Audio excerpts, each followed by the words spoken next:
Tonight, the award-winning cheesemaker from the government department, and when we are talking one of the best in the world, 2,500 entries, 33 countries, and this cheese in the top 62 at the World Champs in London. And yet, the ministry in charge of cheese has been threatening to close her down. Food safety is an issue that we, a country of food producers, do have to take seriously. But does a little boutique cheesemaker need to undergo the same tests as Fonterra? We sent Heather de Plessis-Allen to meet the cheesemaker. Danger, danger. Cheese from this cow may be harmful to your health. This is Dizzy, and this is Patsy, and this is Isabel. And Pooh's. What a bummer. Because Dizzy the cow's cheese is among the best in the world. Just a little south of Eketahuna, Biddy makes and sells her own boutique cheese.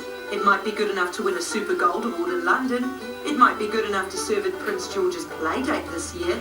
But it is not good enough for our officials. The problem from MPI's point of view, especially with cows, is that a cow is a mobile biohazard. It's got its milk storage vat hanging underneath its waste elimination vent. And they shit. They do shit.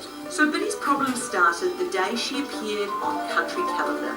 The butter-covered rounds are carefully stored in her cheese room and regularly turned and white.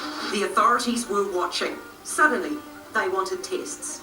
You may well wonder why Biddy hasn't learned the dangers of being on TV.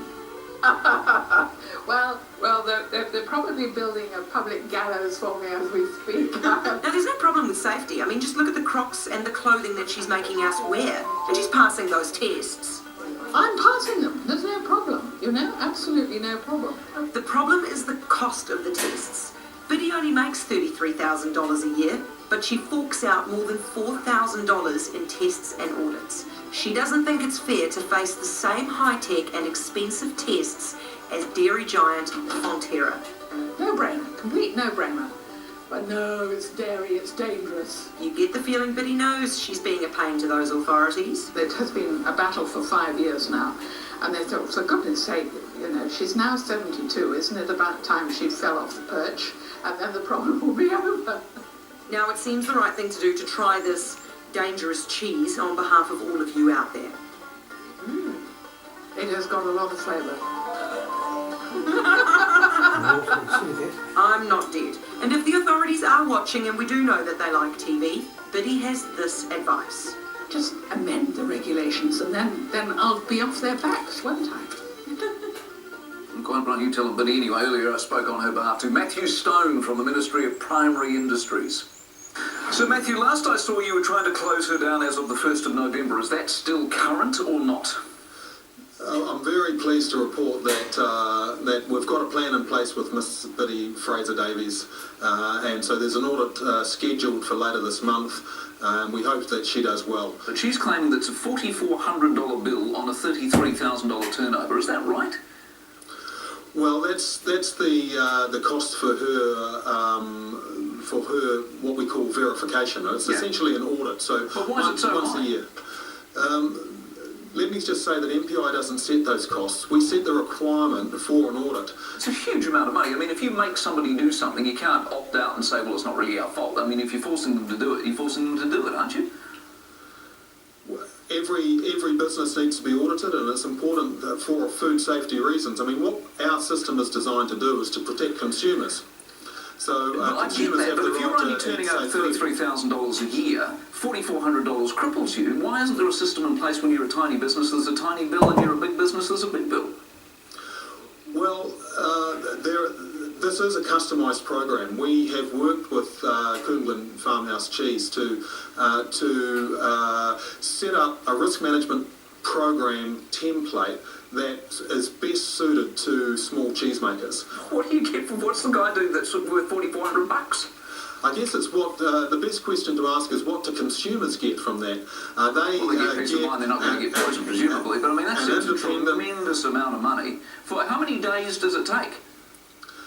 There's that pricing would be based on probably a day of preparation for the audit in terms of understanding her risk management program, and then probably less than a day on site, but there's the travel costs as well. 2 days and then work. writing up the report. 2 days work, $4,400. I need to get into this. This is very good money. So for 2 days' work, $4,400 to go look at a couple of wheels of cheese. Well, these companies have to maintain the training of their experts, and this is the key thing. And that's why so few businesses, in fact, there's only 2 companies in New Zealand that are undertaking these sorts of audits. Why does the guy come from Whangarei to Eketahuna when you talked about travel costs? That's where he comes from. Well, the auditing companies themselves have to determine, in accordance with their own rostering and their own schedules, who's best placed to undertake the work. She's got a good idea. I think she's got a good idea anyway. And why doesn't she get the local health guy from the council to come along? Because they do the commercial kitchens and all the restaurants in the local area. Why don't they get him to go along and do the job for you? Well, the key thing is that it's getting the right expertise to undertake these tasks. Would most cheesemakers, if I ran a survey of most small cheesemakers in this country, would they go, that MPI, they're right on it, we're loving that government department, they're helping us out and they're in with us? Or would they say that you're a bunch of pen pushers who cause nothing but trouble? Being the regulators always relatively tough, but I think our relationship with the dairy industry is excellent. I hate government departments, don't you? What a pain in the bum.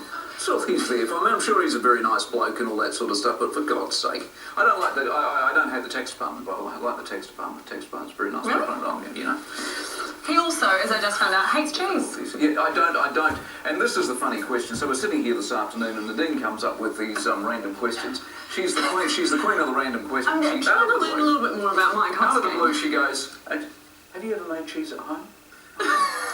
It sounds so preposterous. So you make cheese at home? I don't make cheese. I have made cheese. What cheese did you make? I made mozzarella and ricotta. Ricotta. Is that hard? Ricotta easy, mozzarella a little bit more tricky. All right, cheesemaker. But No, I don't like cheese. Is the upshot of all of that. Anyway, I hope she sorts a problem out, because if you're an award-winning cheesemaker, you're an award-winning cheesemaker. Sure, and being on TV for the first time is what got her in hot water with the government department, so hopefully another appearance will get her out. Good. Anyway, coming up on 7 Sharp, if you think Antarctica is all